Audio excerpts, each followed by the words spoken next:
పేరిట మీ అందరికీ షలోం. నా ప్రియమైన ఆత్మీయ కుటుంబ సభ్యులారా, అందరికీ నా హృదయపూర్వక వందనాలు. ఈ శ్రేష్టమైన ఉదయకాల సమయంలో దేవుడు మీ జీవితంలో ఇచ్చిన మరొక అద్భుతమైన రోజును బట్టి ఆయనకే స్తుతులు కలుగునుగాక. ఈరోజు కేవలము మరొక సాధారణ రోజు కాదు. ఇది మీ జీవితంలో ఒక నూతన అధ్యాయము. మీ విజయానికి ఒక సరికొత్త ఆరంభము. నిన్నటి భయాలు, రాత్రి వేధించిన ఆందోళనలు అన్నీ ఈ ఉదయకాలపు సూర్యకాంతిలో కరిగిపోవాల్సిందే. ఎందుకంటే మిమ్మల్ని సృష్టించిన దేవుడు ఈరోజు మీతో మాట్లాడబోతున్నాడు. మీ పరిస్థితులను మార్చబోతున్నాడు. ప్రియులారా, మనము వాక్య ధ్యానంలోనికి వెళ్లే ముందు ఈ రోజున ఉన్న ప్రతికూల శక్తిని, చీకటి ప్రభావాలను లయము చేస్తూ విశ్వాసముతో నిండిన కొన్ని ఉదయకాల ప్రకటనలు చేద్దాం. నాతో కలిసి గట్టిగా చెప్పండి. ఈరోజు దేవుడు నా కొరకు సిద్ధపరిచిన ఆశీర్వాదాల రోజు. నా శ్రమలన్నీ ఈ రోజుతో ముగిసిపోతున్నాయి. దేవుని కృప నన్ను ఆవరించి ఉంది. నేనే విషయంలోనూ తల వంచను, కేవలము పైకెత్తబడతాను. ఆమెన్.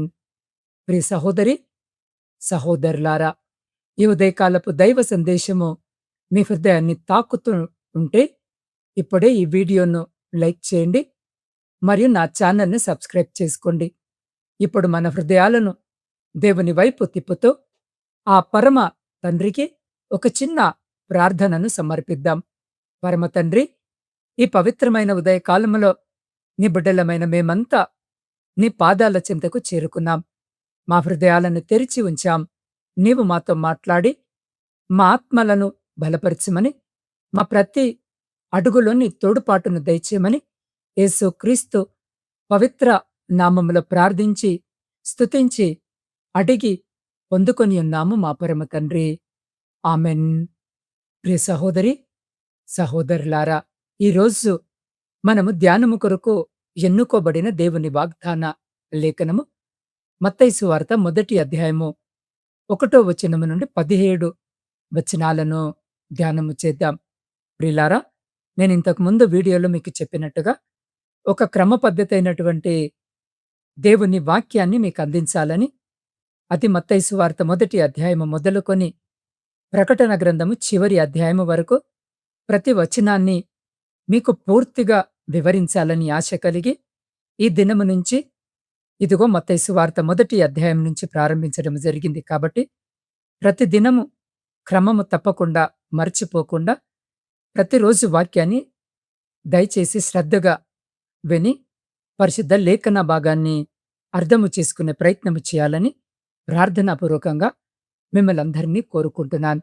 ప్రియులారా, సాధారణంగా చాలామంది పరిశుద్ధ లేఖన భాగమును చదివేటప్పుడు ఈ వంశావళి భాగాన్ని కేవలము పేర్ల పట్టికగా భావించి త్వరగా దాటిపోతుంటారు. కానీ నా ప్రియ ఆత్మీయ కుటుంబమా, ఈ పేర్ల వెనుక దేవుని అపారమైన కృప, మానవుల పట్ల ఆయనకున్నటువంటి అచంచలమైన ప్రేమ దాగి ఉన్నాయి. ఇక్కడ వ్రాయబడిన మాటలు అబ్రహాము కుమారుడగు దావీదు కుమారుడైన యేసు క్రీస్తు వంశావళి. ఈ వచనాలలోని ప్రతి ఒక్క పేరును మనము లోతుగా పరిశీలిస్తే దేవుడు ఎంతటి అద్భుతకారుడో అర్థమవుతుంది. ఈ సువార్తను రాసిన మత్తయి పూర్వము ఒక సుంకరి, సమాజము చేత పాపిగా, ద్రోహిగా ముద్ర వేయబడిన వ్యక్తి.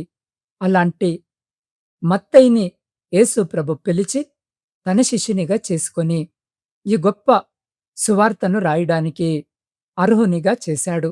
అందుకే మత్తయి తన సువార్తను దేవుని కృపను చాటి చెప్పే వంశావళితో ప్రారంభించాడు.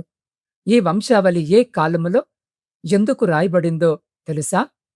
ఇశ్రాయేలీలు రోమా సామ్రాజ్యం యొక్క కఠినమైన పాలనలో తీవ్రమైన నిరాశలో ఉన్నప్పుడు దేవుడు అబ్రహామునకు దావీదుకిచ్చిన వాగ్దానాలను మర్చిపోలేదని నిరూపించడానికి ఈ లేఖనము రాయబడింది.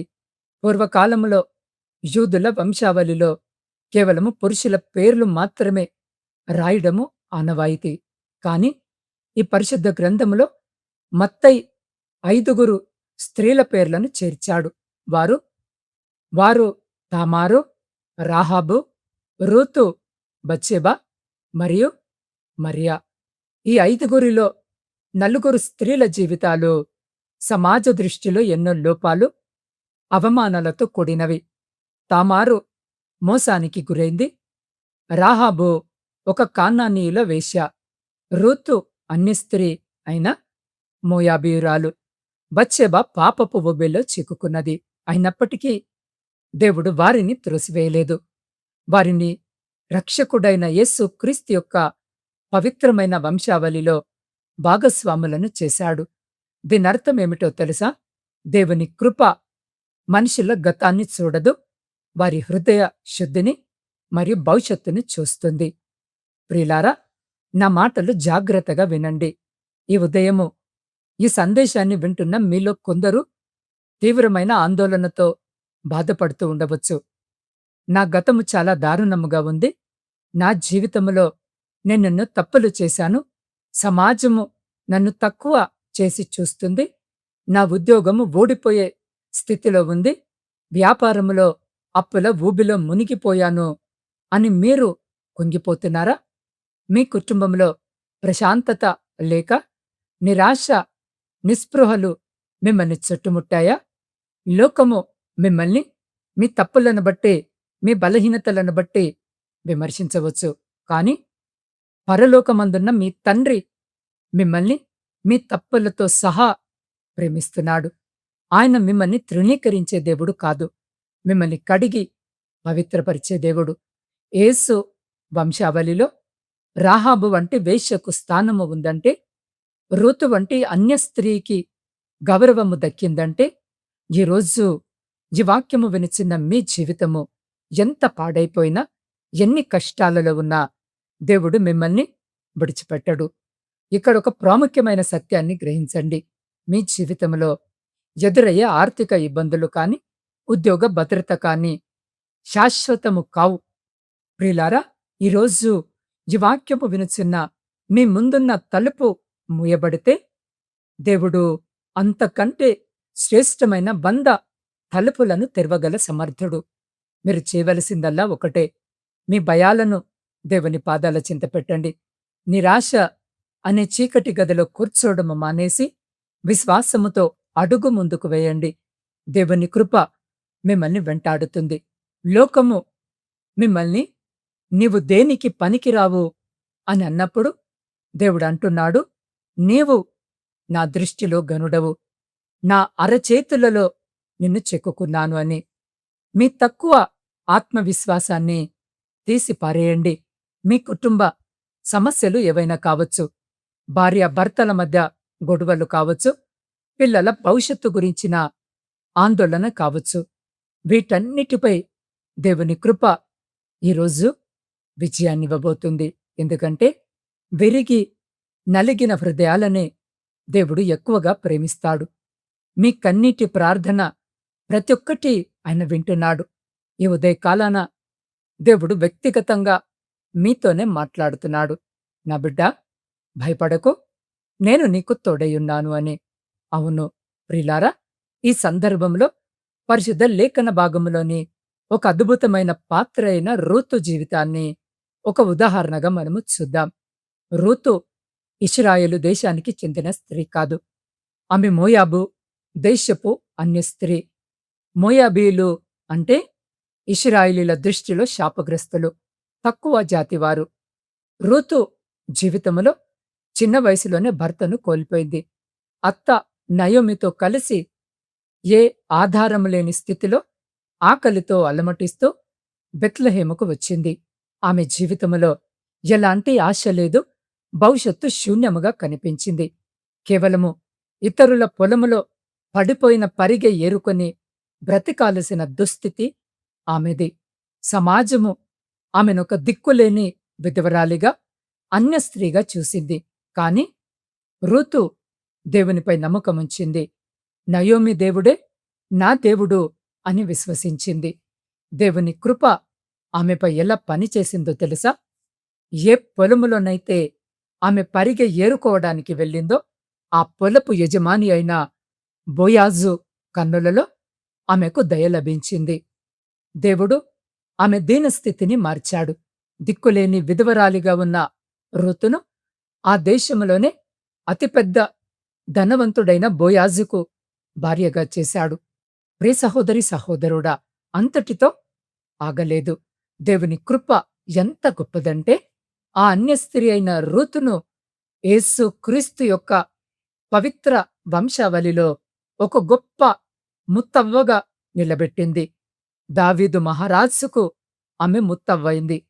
ప్రియ సహోదరి సహోదరుడా, ఒక్కసారి ఆలోచించండి.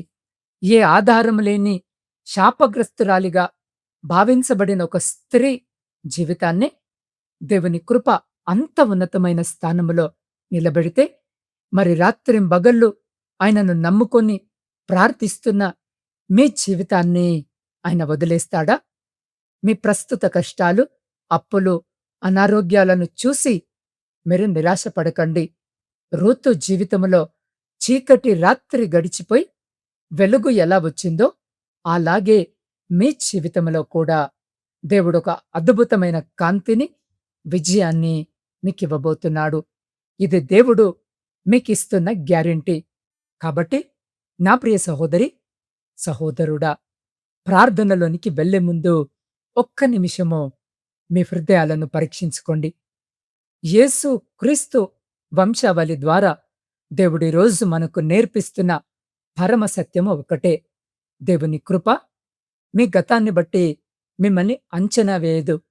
లోకము మీ తప్పులను ఎత్తి చూపవచ్చు. మీ గతాన్ని బట్టి మిమ్మల్ని తక్కువ చేయవచ్చు. కాని రాహాబును, రూతును చేరదీసిన దేవుడు ఈరోజు మిమ్మల్ని కూడా చేరదీయడానికి సిద్ధముగా ఉన్నాడు.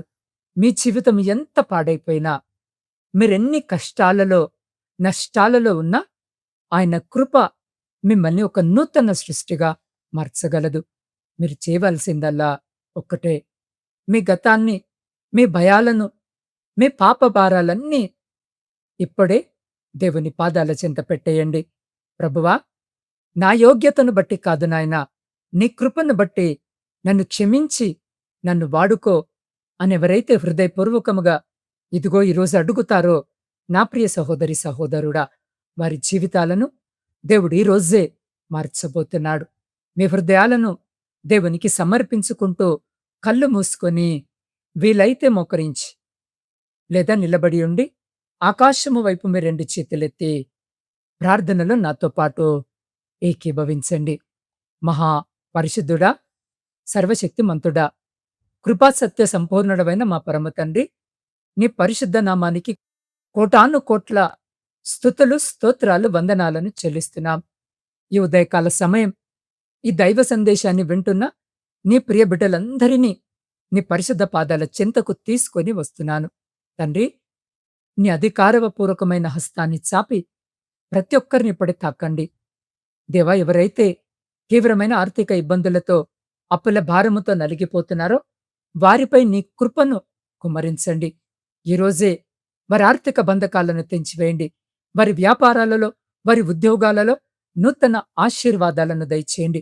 కుటుంబాలను పోషించడానికి రెక్కల కష్టాన్ని నమ్ముకున్న నా ఆత్మీయ కుటుంబ సభ్యులందరి చేతి పనులను ఆశీర్వదించండి. వారి గిడ్డంగులను నింపండి. తండ్రి, అనారోగ్యముతో, దీర్ఘకాలిక వ్యాధులతో బాధపడుతూ మంచాన పడిన నీ బిడ్డలను జ్ఞాపకము చేసుకోండి. క్యాన్సర్, మధుమేహము, గుండె జబ్బులు, కిడ్నీ సమస్యలు మరియు నరాల బలహీనతలతో నలిగిపోతున్న వారి శరీరాలపై నీ గాయపడిన హస్తాన్ని ఉంచండి. యేసు నామములో ఇప్పుడే వారికి సంపూర్ణ స్వస్థత, ఆరోగ్యము కలుగునుగాక. వారి శరీరాల్లో ఉన్న ప్రతి బలహీనత యేసు రక్తపు శక్తి ద్వారా లయమైపోవునుగాక. ప్రభువా, ఉద్యోగాల నిమిత్తము, ఉన్నత చదువుల నిమిత్తము కుటుంబాలను వదిలి విదేశాలలో ఉంటున్న విద్యార్థులను, ఉద్యోగులను ప్రత్యేకంగా జ్ఞాపకము చేసుకోండి. అయా, అన్య దేశములో ఒంటరితనముతో, భయముతో, భవిష్యత్తును గురించిన ఆందోళనతో ఉన్న ప్రతి ఒక్క బిడ్డకు నీవే తోడుగా ఉండండి. వారికి మంచి ఆరోగ్యమును, జ్ఞానమును ప్రసాదించండి. వారికి వ్యతిరేకంగా వచ్చే ప్రతి ఆటంకాన్ని, ప్రతి అపవాది తంత్రాలను యేసు నామములో గద్దించి లయము చేస్తున్నాను. దేవా, వారున్న చోట నా తండ్రి, ఇదిగో స్వేచ్ఛగా పని చేసుకుంట కావలసిన అనుమతులను, స్థిరమైన ఉద్యోగాలను దయచేయండి. బిడ్డలు ఒంటరిగా ఉంటుండగా చెడు వ్యసనాల వైపు అడుగులు వేయకుండా వారి అడుగులను స్థిరపరిచి బలపరచమని వేడుకుంటున్నాం. దేవా, ఈరోజు ఇదిగో బిడ్డలు చేసే ప్రయాణాలన్నిటిలో నీ దేవదూతల కాపుదలను దయచేయండి. వారు వెళ్ళేటప్పుడు, వచ్చేటప్పుడు నీ కృప వారికి తోడుగా ఉండునుగాక. ఈ నూతన దినములో వారి అడుగులకు ఏ అపాయము, ఏ ప్రమాదము కలగకుండా కాపాడండి. వారి హృదయాలలో ఉన్న ప్రతి దుఃఖాన్ని తీసివేసి నూతన సంతోషాన్ని, సమాధానాన్ని నింపండి. సాయంత్రము వారి తిరిగి ఇళ్లకు వచ్చేటప్పుడు విజయ సాక్ష్యాలతో వచ్చేలా కృప చూపమని వేడుకుంటున్నాం. దేవా, ఈరోజు జన్మదిన, వివాహ వార్షికోత్సవాలు జరిగించుకుంటున్న ప్రతి బిడ్డను కూడా జ్ఞాపకం చేసుకుని మీ నూతన దయాకిరీటం చేత ఆశీర్వదించండి. ఇతరాత్ర సంతోషకరమైన కార్యాలు జరిగించుకుంటున్న బిడ్డలతో కూడా మీరుండి సంతోషకరమైన కుటుంబ జీవితమును దయచేయండి. నా ఆత్మీయ కుటుంబ సభ్యులందరినీ మీ పరిశుద్ధ పాదాల చెంతకు తెస్తూ ఉండగా ప్రతి బిడ్డను మరొక మారు పేరు పేరున జ్ఞాపకము చేసుకోండి. వారి ప్రతి ప్రార్థన, విన్నపాన్ని మీరు ఆలకించి అంగీకరించి ప్రతి న్యాయమైన కోరికకు మీరు సమాధానము దయచేయమని మా ప్రభువును, మీ ప్రియకుమారుడైన యేసు క్రీస్తు అత్యున్నత నామములో ప్రార్థించి, స్తుతించి, అడిగి పొందుకొని ఉన్నాము మా పరమ తండ్రి. ఆమెన్. ప్రియమైన వారలారా, దేవుని కృప మీతో ఉంది కాబట్టి ఈరోజు ఏ భయము లేకుండా ధైర్యంగా తలెత్తుకొని అడుగు ముందుకు వేయండి. జరగబోయే అద్భుతాలను మీరు కల్లారా చూస్తారు. లోకము మిమ్మల్ని త్రోసివేసిన దేవుడు మిమ్మల్ని తన వంశములో చేర్చుకున్నాడు. ఈరోజు దేవుని వాగ్దానాన్ని మీ జీవితంలో స్వతంత్రించుకోవడానికి ఇప్పుడే ఈ వీడియోను లైక్ చేసి క్రింద ఉన్న కామెంట్ సెక్షన్‌లో ఆమెన్ అని టైప్ చేయండి. దేవుని కృప మీపై స్థిరపరచబడుతుంది. అలాగే ఈ ఉదయ కాలాన తీవ్రమైన నిరాశలో ఉండి దేవుని ప్రేరణ కావలసిన మీ స్నేహితులు లేదా బంధువులలో కనీసము ముగ్గురికి ఈ వీడియోని ఇప్పుడే షేర్ చేయండి. మీరు వారికి ఒక గొప్ప ఆశీర్వాదకరమైన మార్గముగా మారుతారు. ప్రియులారా, మీకు ఎలాంటి ప్రత్యేక ప్రార్థన అవసరతలు ఉన్నా స్క్రీన్పై కనిపిస్తున్న నా వాట్సాప్ నంబరుకు మీ ప్రార్థన విన్నపాలను పంపండి. నేను మీ కొరకు నిరంతరము ప్రార్థిస్తాను. దేవుడు మిమ్మల్ని, మీ కుటుంబాన్ని సమృద్ధిగా ఆశీర్వదించునుగాక.